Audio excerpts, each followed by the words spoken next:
Hi, everyone. I'm Ashley Harwood. I'm one of the student wellness counselors here at SVH, and today we're going to be going over the third webinar in the series on creating healthy academic habits. And today we're going to be covering implementing self-care habits. So this week we'll be talking about self-care, and then we'll have 4 more webinars in this series, which will be covering mindfulness, stress reduction, combating perfectionism, and building positive self-talk. So what is self-care? Self-care is typically viewed as a simple break from the everyday, a moment where a person can focus on something they enjoy. However, it's actually a bit more involved than that. A better way to view self-care would be as a continuous process. It is a set of activities that maintain physical, mental, and emotional well-being. Typically, self-care needs to be ongoing to be effective. When viewed holistically, self-care includes all of the tasks associated with health and well-being. On the simplest end, this could consist of nutrition, basic personal hygiene, exercise, and getting enough sleep. However, it should also include activities that reduce stress, regardless of whether those activities fall in any of these categories. So what are some barriers to self-care? It could be lack of time, feeling guilty or selfish, not understanding how to practice self-care, wanting to be perfect, believing self-care is expensive, not setting boundaries around actually doing the self-care, or placing the needs of others before your own, believing that you don't need or deserve it, or some mental health conditions could also be barriers to attending to your self-care.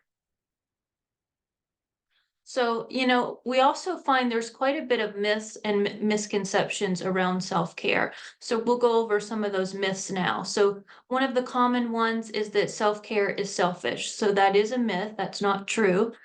By taking care of yourself first, it will allow you to be more present with others. So self-care is a luxury. That one's also a myth. You do not need to spend any money to engage in self-care. Self-care is earned. Here again, that's a myth. You are inherently deserving of self-care. Self-care is optional. That's also a myth. Self-care is essential to physical and emotional health. Self-care is time consuming, which it could be, but overall, that's also a myth. You only need to spend a few minutes on various aspects of your self-care. Self-care is just anything that feels good. Here again, that's also not true. Some pleasurable activities can be damaging, especially in excess or over time. Self-care is always exciting. That's also, not the full truth there either. So self-care takes discipline and consistency, and it's not always exciting.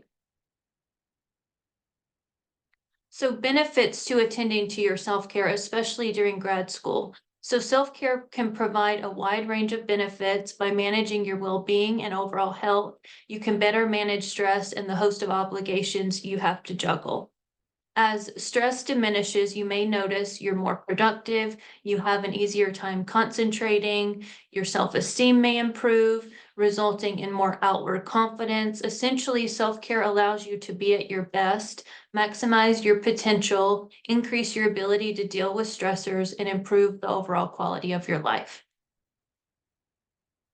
So the first habit we'll go over is physical self-care. So we're going to go over some examples of what physical self-care would look like. So some examples could be getting 7 to 8 hours of sleep each night, waking up and going to bed at the same time every day, exercising for 20 to 30 minutes at least 3 to 5 days a week, focusing on proper nutrition, maybe limiting sugar or caffeine intake, drinking enough water, engaging in relaxing activities like taking a walk, meditating, gentle stretching and deep breathing exercises, taking a nap, walking or biking to class instead of driving or taking the bus, taking the stairs instead of the elevator, or practicing good hygiene. And then the second habit we'll go over is in the realm of professional self-care. So what that looks like. Some examples of that would be setting boundaries with colleagues and supervisors. It could be utilizing your lunch and other breaks at work and using that time. It could be getting support with challenging tasks. It could be using your sick time as needed or vacation time routinely.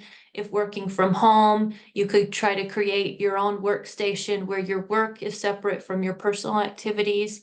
And also remember that self-care is an ethical responsibility in most professions. So the third habit is social self-care. So some examples of this would look like calling or visiting a family member or friend, joining a student organization to make friends, signing up for a study group to make learning social, grabbing a meal with fellow students, catching up with your roommates, making shopping a group activity, something along those lines. So habit 4 is mental and emotional self-care. So some examples, make time for activities that engage you in a fun way. So this could be puzzles, reading, art, things like that, reflecting on past achievements or successes. Some people find that actually journaling that out and then taking time to reflect back on that can be really helpful. Taking breaks when studying, study slowly over a period of time instead of cramming. Cleaning up your room, clutter can increase feelings of anxiety or be distracting when you need to focus. Say no if committing to a request is genuinely too taxing or your calendar is too full.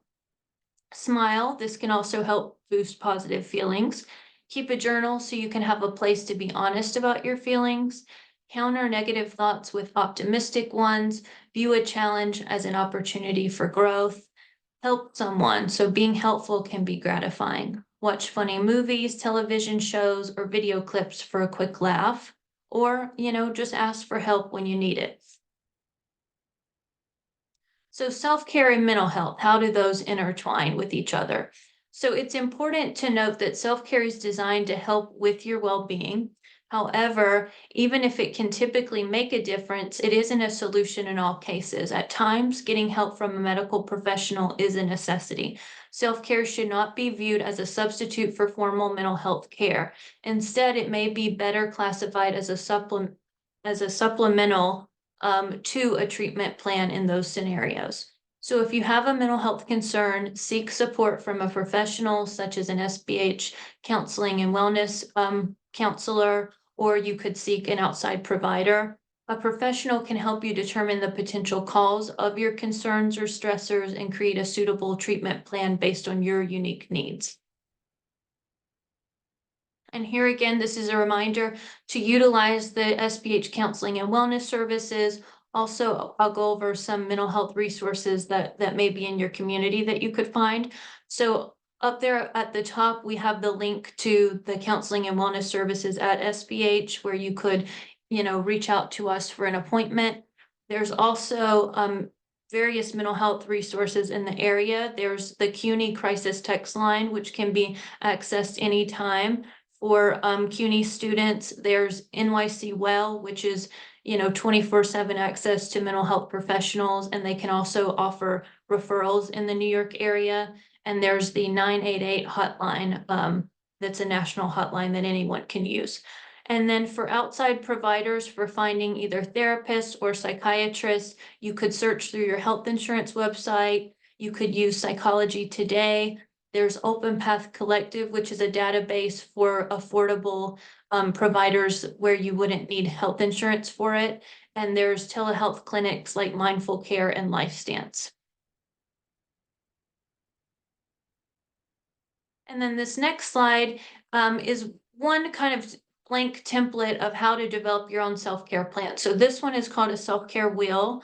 And so they show the 6 different areas of self-care, which they're breaking that down into physical, psychological, emotional, spiritual, personal, and professional. So this is just a blank template of something where you could jot in your specific points of how you would want to tend to your own self-care in each area. And then I'll leave you with this last slide, which is a reminder to practice positive affirmations. So this week, the affirmations are: today I will share my positive attitude. I trust myself. I listen to advice from others. I am capable of success. My hard work will lead me to my goals. I am stronger than any challenge I face. I spread positivity and kindness.